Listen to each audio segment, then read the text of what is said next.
महाराष्ट्राच्या दृष्टीने अत्यंत महत्त्वाची चर्चा मी करतोय। या चर्चेत नामवंत पाहुणे सहभागी झालेले आहेत, विचारवंत आहेत, अनेक वर्षाचा अनुभव त्यांना आहे।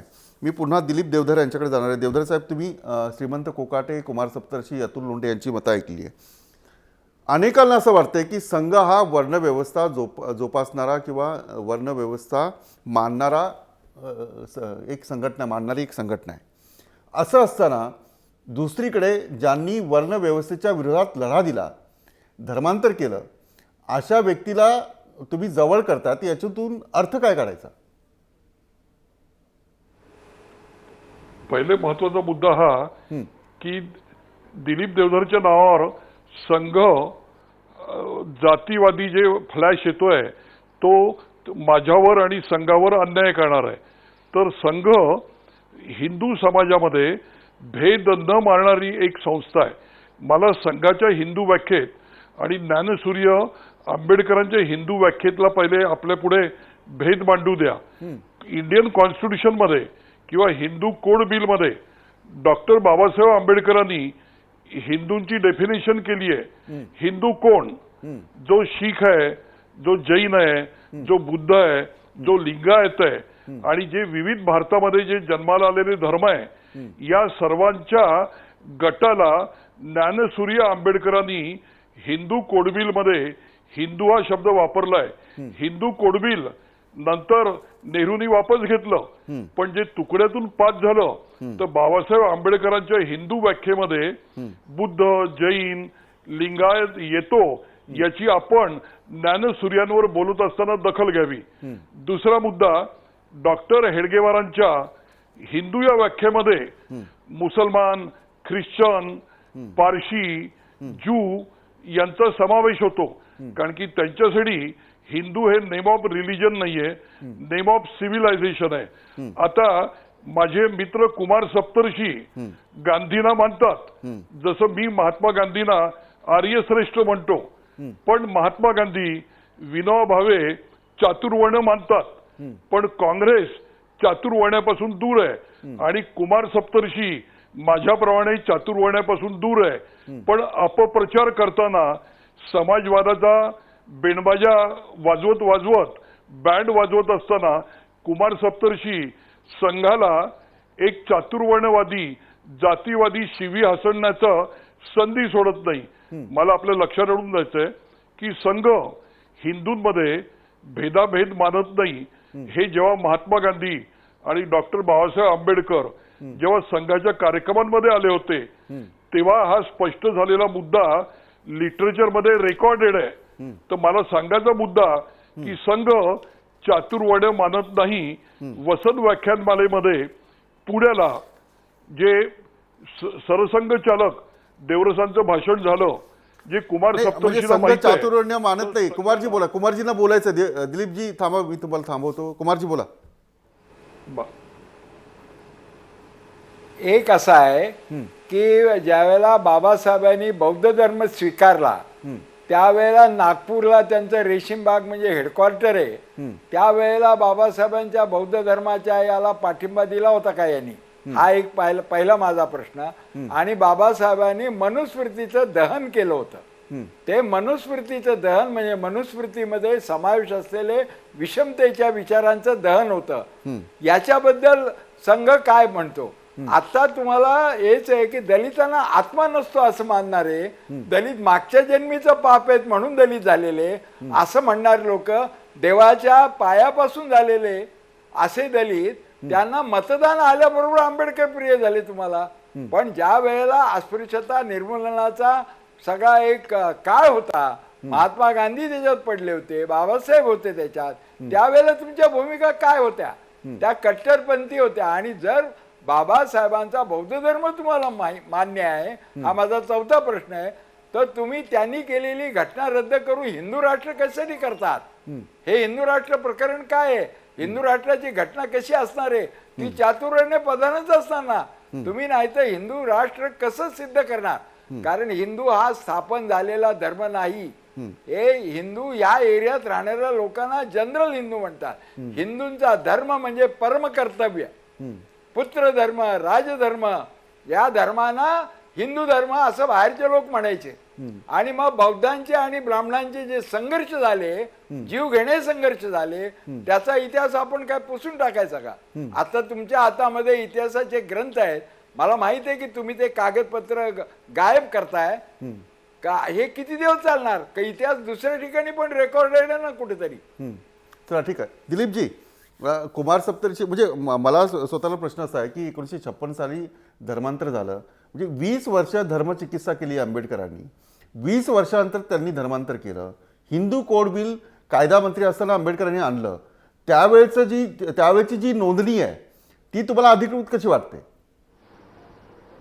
एक लक्षात घ्या की लॉ मिनिस्टर म्हणून हिंदूंची व्याख्या जी आजपर्यंत अंमलात येते, आज हिंदू ही व्याख्या आज बुद्धांना, जैनांना, लिंगायत, शिखांना लागू होते की नाही होते, हा पहिला मुद्दा. आता दुसरा मुद्दा की ब्राह्मण यांचं प्रतिनिधित्व कुमार सप्तर्षींकडे जात नाही, ते सप्तर्षी असून पण संघाकडे जातं, ही मखलाशी आहे, ही क्रिमिनल कॉन्स्पिरसी आहे. हे चातुर्वर्ण्य संघावर लादण्याचं षडयंत्र आहे. संघाचा चातुर्वर्ण्याशी संबंध नाही, संघाचा जातीभेदाचा संबंध नाही. संघ विविधतावादी आहे, समरसतावादी आहे. मला एक सांगा, मला अनेक संघवाल्यांची घरं माहित आहे की ज्यांच्या देवघरामध्ये विष्णूचा अवतार म्हणून बुद्धाची पूजा केली जाते. मी तुम्हाला घर दाखवायला तयार आहे. जय महाराष्ट्राने त्याचं शूटिंग करावं. तर मुद्दा हा आहे की कुमार सप्तर्षी सारख्यांना समाजामध्ये भेद निर्माण करून वाढवायचे, संघाला भेद आहेत चला ठीक आहे, कमी करायचे. चला ठीक आहे, राजकीय अतुल लोंढे, मी नंतर तुमच्याकडे येतो. मी श्रीमंत कोकाटे यांच्याकडे जातो. म्हणजे विष्णूचा अवतार, बुद्धाची पूजा करणारे अनेक स्वयंसेवक संघ दिलीप देवधर यांना माहिती आहेत. आता मला हे सांगा की कुमार सप्तर्षी यांनी केलेले आरोप आणि दिलीप देवधर यांनी दिलेले उत्तर यात साम्य आहे की तफावत आहे? दिलीप देवधर जे म्हणाले की संघ हा बुद्धाला विष्णूचा अवतारून पूजा करतो, हेच आक्षेपार्ह आहे. मुळात म्हणजे बुद्धांनी पूर्वजन्म, पुनर्जन्म, आत्मा, स्वर्ग आणि देव नाकारलेला आहे. आणि बुद्धाचा देव करणं ही संघाची मोठी चूक आहे. आणि आता संघ जर म्हणत असेल, देवधर जर म्हणत असतील की संघ आणि बाबासाहेब एकच होते, बाबासाहेब आंबेडकरांनी स्वतः ईश्वर, पूर्वजन्म, पुनर्जन्म, आत्मा, स्वर्ग नाकारलेला आहे. संघाला हे मान्य आहे का? बाबासाहेबांनी हे नाकारलेलं आहे, हे संघाला मान्य आहे का? बाबासाहेब आंबेडकरांनी ब्राह्मणांकडून कुठलेही विधी करू नयेत अशी बाबासाहेब आंबेडकरांची भूमिका होती. म्हणून 14 ऑक्टोबर 1956 त्यांनी या देशातला मूळचा वारसा, सगळ्या 18 पगड जाती, 12 बहुजनांचा वारसा म्हणजे तथागत गौतम बुद्धाच्या धम्माचा स्वीकार केला. मग हे संघाला मान्य आहे का बुद्धाची विचारधारा, बाबासाहेब आंबेडकरांची विचारधारा? याचा स्पष्ट अर्थ असा आहे की संघाची विचारधारा.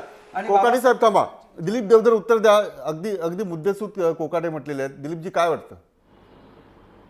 एक मिनिट, एक मुद्दा लक्षात घ्या. शूद्र कोण होते हा ज्ञान सूर्यांचा ग्रंथ, त्या ग्रंथाच्या प्रस्तावनेमध्ये एक वाक्य आहे की आज मला हिंदू धर्मातले सवर्ण लोक किंवा हिंदू धर्मातली मंडळी आज माझ्यावर अन्याय करतील, माझ्यावर रागवतील, त्यांना माझे विचार पटणार नाही. पण मला विश्वास आहे एक दिवस असा येईल की त्यांना बाबासाहेब आंबेडकर हिंदू समाजाच्या सुधारणा करतात आहे ते पटेल, ते माझं स्वागत करतील आणि ते मला डोक्यावर घेतील.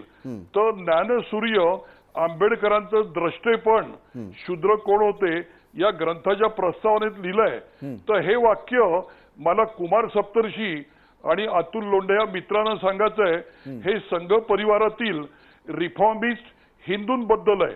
मला अजून एक मुद्दा सांगायचा आहे की बाबासाहेब आंबेडकरांनी त्यांच्यावर प्रचंड अन्याय झाले, समाजावर अन्याय झाले, त्याच्यामुळे ते रागवले, सत्य आहे. आणि रागवल्यामुळे त्यांनी मी हिंदू समाजात जन्माला आलोय पण राहणार नाही भूमिका घेतली, हेही सत्य आहे.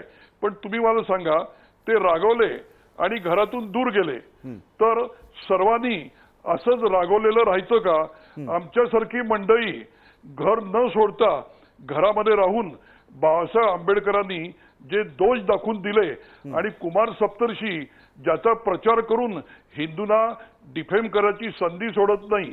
तर आमच्यासारखे नाही, पण लोक दिलीपजी, जे ठीक आहे. प्रोटेस्टंट हिंदू आहे हिंदू ते धर्म नाही आंबेडकरांनी हिंदू धर्मातील जे काही चालीरीती आहे, परंपरा आहेत, त्यांचा अस्वीकार केला आणि त्यांनी बौद्ध धर्म स्वीकारला. हा एक मुद्दा आहे. आता तुम्ही असं म्हणताय की आम्ही हिंदू धर्मातल्या ज्या चालीरीती ज्या लोकांना किंवा समाजाला घातक आहेत ते सुधारण्याचा प्रयत्न करतोय, म्हणजे आम्ही घरामध्ये राहून सुधारण्याचा प्रयत्न करतोय. पण ही मानसिकता लोकांमध्ये नाही आहे ना की संघ खरंच सुधारण्याचा प्रयत्न करतोय. सावरकर असतील किंवा त्यांच्यासारखे जे विचारवंत असतील त्यांना तुम्ही स्वीकारतच नाही आहे ना. एक मुद्दा लक्षात घ्या की जे जे रिफॉर्म्स असतात, जे जे दोष असतात ते उद्भवत असतात. म्हणजे मला दोषांबद्दल म्हणायचं नाही, दोषावर पांघरून नाही टाकायचं. अस्पृश्यता, उच्च निष्ठा, जातीभेद हे दोष आहे. आता हे दोष दूर करायचे त्याचे दोन मार्ग आहे. एक, कुमार सप्तर्षींसारखे रोज शिव्या देऊन ते दोष समोर आणतील, त्यामुळे दोष दूर होतील. हा एक लघु प्रयत्न आहे. दुसरा प्रयत्न आहे की ते दोष आपण पुरुषार्थ दाखवायचा आणि आपल्या घरातले दोष देवधर साहेब दूर करायचे. ते त्यांच्या भाषेत ते बंड आहे, विद्रोह आहे. तुम्ही त्याला बोला देवधर. पण मला एक मुद्दा लक्षात घ्या की साऊथ इंडियामध्ये आज दलितांमधले पुरोहित तयार झाले, स्त्रियांमधले पुरोहित तयार झाले आणि या रिफॉर्म मध्ये संघ परिवाराचं कॉन्ट्रीब्युशन आहे. तर हिंदू समाजातले रिफॉर्म आपण वेलकम करता का हिंदू समाज कायमचं दोषपूर्ण राहावं ही म्हणजे भूमिका साऊथ घेता? म्हणजे आपण खाली आपली दक्षिणेकडच्या भूमिका भागामध्ये काही दलित पुरोहित झाले, हे तुमचं रिफॉर्म आहे म्हणजे संघाचं. मी अतुल लोंढे यांच्याकडे थोड्या वेळ उशिराने आलो, त्याबद्दल मला माफ करा. अतुलजी, ज्या आंबेडकरांनी म्हणजे पुरोहित शाहीलाच आव्हान दिलं होतं आणि त्याचा आधार घेऊन आता रिफॉर्म आम्ही करतोय, अशा प्रकारचं जे पाऊल संघ टाकतोय त्याविषयी काय वाटतं? नाही, एक विलासजी एक लक्षात घ्या आपण की ज्या हिंदू शब्दाला सुप्रीम कोर्टाच्या पूर्वी सुद्धा अनेक लोकांनी हिंदू शब्दाचा अर्थ हा सांस्कृतिक सिव्हिलायझेशनशी, सभ्यतेशी जोडलेला होता. तो असा की सिंधू नदीच्या काठावर राहणारे लोक. मग आता ग्रीक आले तर ग्रीकांच्या याच्यामध्ये सह नव्हता तर त्यांनी इंडस म्हटलं सिंधू रिव्हरला. मग people living on the bank of Indus. मग इंडस अरेबिक याच्यामध्ये ह होता म्हणून त्यांनी हिंदू म्हटलं. अशा त्या शब्दाचा अर्थ आहे आणि त्याला वे ऑफ लाईफ म्हणून सुप्रीम कोर्टाने इंटरप्रिट केलं आणि त्याचा फायदा संघ घेतो आहे. संघ जर रिफॉर्म होत असेल, संघ जर सगळ्या धर्मामध्ये आणि सगळ्या भारतीय लोकांमध्ये भारतीयत्व जर स्थापित करत असेल तर मग संघाचा शुद्ध हेतू आहे असं आपण मानू शकतो. हे संघ आहे जे आता कॉन्स्टिट्यूशनचा आपल्याला हवाला देत आहे. हे संघ आहे जे आता बाबासाहेब आंबेडकरांचं उदात्तीकरण करतात आहे किंवा आंबेडकरांना सांगतात आहे आम्ही देवळामध्ये बसवलाय बुद्धाला. या संघाने 1999 पर्यंत, जोपर्यंत एनडीएचं सरकार केंद्रामध्ये येत नाही तोपर्यंत संघाच्या मुख्यालयावर तिरंगा लावला नव्हता विलासजी. म्हणजे या संघ विचारसरणी आणि जात हा वेगळा भाग आहे. मी असे कितीतरी ब्राह्मण मित्र किंवा ब्राह्मण लोक दाखवतो की जे मध्यम मार्गाचा पुरस्कार करतात आणि सामाजिक समरसतेचा किंवा भारतीयत्वाचं तत्व मान्य करतात. ते हिंदू, मुसलमान, उच्च कनिष्ठ याच्या वरती गेलेले लोक आहेत आणि मग त्यांना जर आपण द्रष्टे म्हणत असाल किंवा त्यांना जर आपण क्रिमिनल कॉन्स्पिरसी असं करत असाल, असं जर म्हणत असाल तर मग कुठेतरी आपण स्वतः जातीमध्ये अटकलेलो आहो अजूनही, असं त्याचं प्रतीत होतं. महत्वाची गोष्ट आहे की आजच तुम्हाला वल्लभभाई पटेल का सुचले? देशाच्या 67 वर्षाच्या इतिहासानंतर, देशाच्या 67 वर्षाच्या इतिहासानंतर तुम्हाला आंबेडकरांचं पुस्तक काढण्याची गरज पडते. याच्यामध्ये शेवटी शुद्ध राजकीय हेतू आहे आणि राजकीय हेतूनेच तुम्ही हे सगळं मान्य करता. काळाराम सत्याग्रह, त्याच्यानंतर महाडचा सत्याग्रह, मनुस्मृतीचं दहन, असं जर तुम्ही हे जर सगळे चक्र उलटं फिरवणार असेल तर तुम्ही उद्या हे सुद्धा म्हणाल की शाहू महाराजांनी समरसतेसाठी प्रयत्न केलेच नव्हते, ते तर हिंदू धर्मामध्ये रिफॉर्म करत होते. ते बंड होतं. बर्वे प्रकरणाने हे सिद्ध केलेलं आहे. आगरकरांची जिवंतपणे पुण्यामध्ये प्रिययात्रा काढलेली आहे विलासजी. हे रॅशनल थिंकिंग जे आहे, ज्याला तर्कनिष्ठ आपण विचारसरणी म्हणतो, त्याला जातीचं बंधन, धर्माचं बंधन नाही आहे. ज्या देशामध्ये एक प्रवाह नक्की असा आहे की तो या देशाला एकसंघ ठेवू इच्छितो, तो या देशामध्ये धर्म, जात, व्यक्ती याच्या पुढे जाऊन देशाचा विचार करणारा आहे. आणि म्हणून जेव्हा हा भारत स्वतंत्र झाला तेव्हा याचं बाल्कनायझेशन होईल असं लोकांनी प्रेडिक्ट केलं होतं युरोपमधल्या मोठ्या मोठ्या विचारवंतांनी. पण हा देश टिकला, या विचारसरणीवरच टिकला आणि हा देश पुढे सुद्धा या विचारसरणीत जाणार आहे.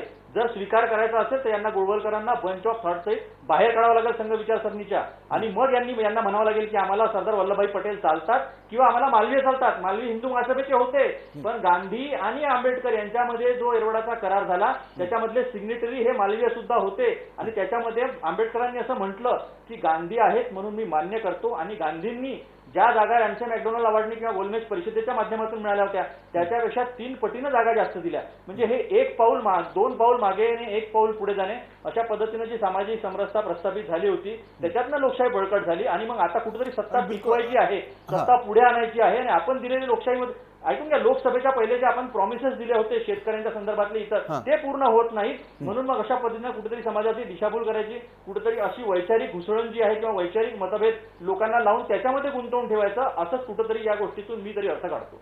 चला, मी श्रीमंत कोकाटे यांच्याकडे जातो. श्रीमंत कोकाटे, तुम्ही ऐकलं दिलीप देवधर आणि अतुल लोंढे यांचं जे मत आहे ते. माझ्याकडे एक वाक्य असं आलं आहे की डॉक्टर बाबासाहेब आंबेडकर हे हिंदू धर्माचे विरोधक असल्याचे चित्र अनेक वेळा निर्माण केलं जातं. मात्र बाबासाहेब हे हिंदू धर्माचे मोठे हितचिंतक होते. त्यांनी सदैव आपल्या धर्मातील चुकीच्या प्रवृत्तींनाच विरोध केला. धर्मांतरासाठी ख्रिश्चन, इस्लामसारख्या विदेशी धर्मांचा पर्याय उपलब्ध असतानाही बौद्ध धर्माचा स्वीकार करून त्यांनी हिंदू धर्माचे रक्षणच केले, असं जे मत आहे ते राष्ट्रीय स्वयंसेवक संघाचे सरकार्यवाह भैयाजी जोशी यांनी केलं आहे. मी श्रीमंत कोकाटे यांच्याकडे जातो की खरंच का इस्लाम आणि ख्रिश्चन धर्म बाबासाहेबांनी स्वीकारला नाही, म्हणजे आता घर वापसीचे प्रणेते डॉक्टर आंबेडकर असू शकतात, अशा प्रकारची भूमिका RSS घेत आहे. काय प्रतिक्रिया? या RSS ही जी प्रतिक्रिया, RSSची ही जी मांडणी आहे ना, ही अत्यंत चुकीची आहे आणि हास्यास्पद आहे. हॅलो, श्रीमंतजी बोला. राष्ट्रीय स्वयंसेवक संघाची जी ही बाबासाहेब आंबेडकरांच्या संदर्भातली जी मांडणी आहे ते हास्यास्पद, अनैतिहासिक आणि अत्यंत चुकीचे आहे. बाबासाहेब आंबेडकर जर का हिंदू धर्माचे हितचिंतक असते तर मग हिंदू धर्मातच राहिले असते ना. ते कशाला 14 ऑक्टोबर 1956 ला बौद्ध धर्मामध्ये गेले असते. आणि त्यांनी जे त्यांच्या एकूण साहित्यातून हुवेर शुद्राज, नेल्सनिझम, thoughts of Pakistan, problem of प्रोपे, annihilation caste, Buddha and his Dhamma या त्यांच्या अभ्यासपूर्ण ग्रंथातून बाबासाहेबांनी दाखवून दिलेला आहे की आज जो आपण हिंदू धर्म म्हणतो आहे हा कशा बहुजन समाजाला छळणारा, बहुजन समाजाला. कोकाटे साहेब, माझा प्रश्न असा आहे की ख्रिश्चन, इस्लाम सारख्या विदेशी धर्माचा पर्याय उपलब्ध असताना अशा प्रकारचं वाक्य उच्चारून किंवा अशा प्रकारचं उदाहरण समोर ठेवून भैयाजी जोशी यांना काय सांगायचं आहे? भैयाजी जोशी किंवा संघाला काय करायचंय, हिंदू मुस्लिम तेढ निर्माण करायचे आपल्या देशामध्ये. चला, हिंदू मुस्लिम तेढ निर्माण करायची. मी पुन्हा तुमच्याकडे येतो.